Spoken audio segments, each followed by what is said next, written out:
Good morning, friends.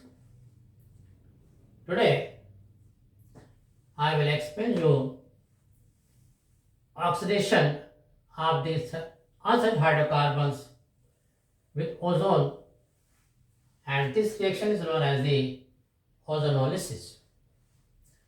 That is oxidation with ozone, and it is my continuation. That is the last video where I am going to explain you oxidation of the unsaturated hydrocarbons with ozone, and this reaction is known as the ozonolysis.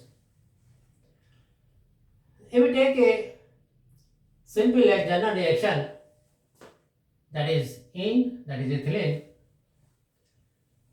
reacts with ozone in an inert atmosphere, that is carbon tetrachloride, at about 200 K, it forms a unstable compound that is known as the ozonite. That is ozonite. Now it breaks in such a way when it undergoes reduction with zinc dust and water, it may form the aldehyde or the ketones. Now formation of the aldehyde and the ketones, that is a general reaction. Now how aldehyde and the ketones are formed, that I will explain you. Now take the example of the ethylene reacts with ozone in an inert atmosphere of the carbon tetrachloride at about 200 K. It forms a ozonite, which is a unstable in nature.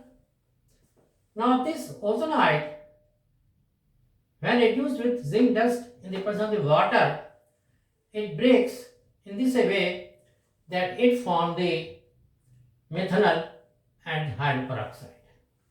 See, this methanol means hydrogen. It means that when carbon atom which is in double bond have the hydrogen atoms, they form the aldehydes. So here ethylene first form the ozonite, which is unstable. It is reduced with zinc dust and the water and form the two molecules of the methanol.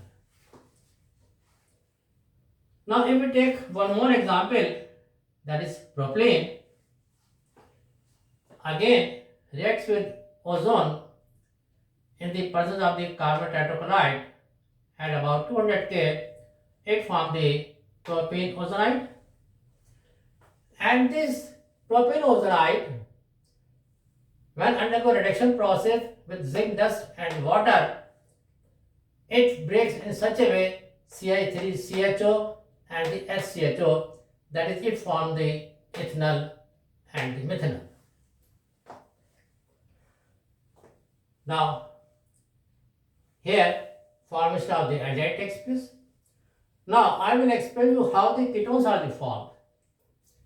If we take the example of the 2-methyl propene.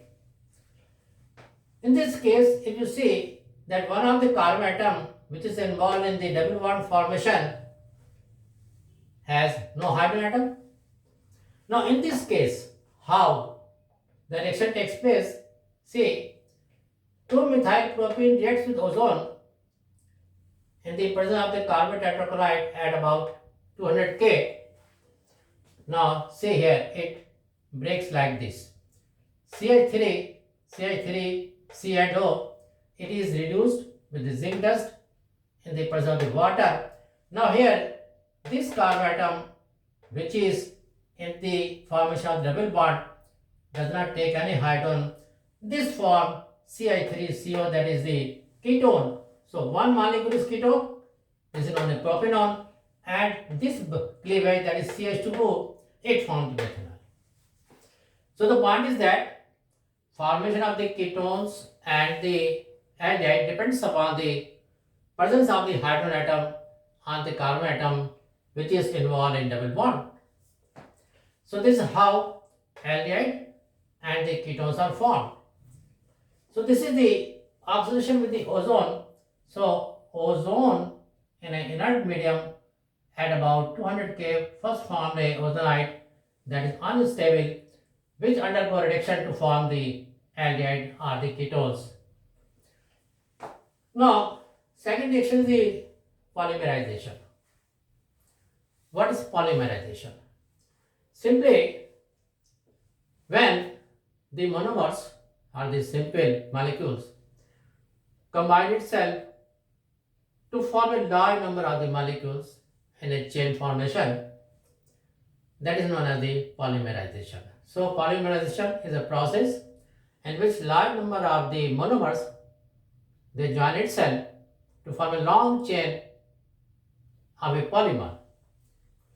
Now, if we take example of the ethylene, n numbers of the ethylene in the presence of the traces of the oxygen at about 600 to 700 temperature and 1500 atmosphere pressure, it forms a large number of the long chain that is a polymer that is known as the polythene. Now, number of the monomers may be large, it may be about 1000, 2000, or generally it is in a range of the 600 to 1000 K. In the same way, if we take example of the propylene, it is in the presence of the benzoyl peroxide that is a catalyst. At about 600 to 700 K, at about 1500 atmosphere, it forms a polypropene. So in the case of ethylene, it forms the polythene. In the case of the propylene, it forms the polypropene. So this is known as the polymerization. So polymerization is a process in which monomers they join itself under certain conditions to form a large number of the straight chain compound that is known as the polymer. So ethylene form the polythene and the propylene form the polypropene. So this is all about the oxidation with ozone. If you like my videos, please share and subscribe. Thanks very much.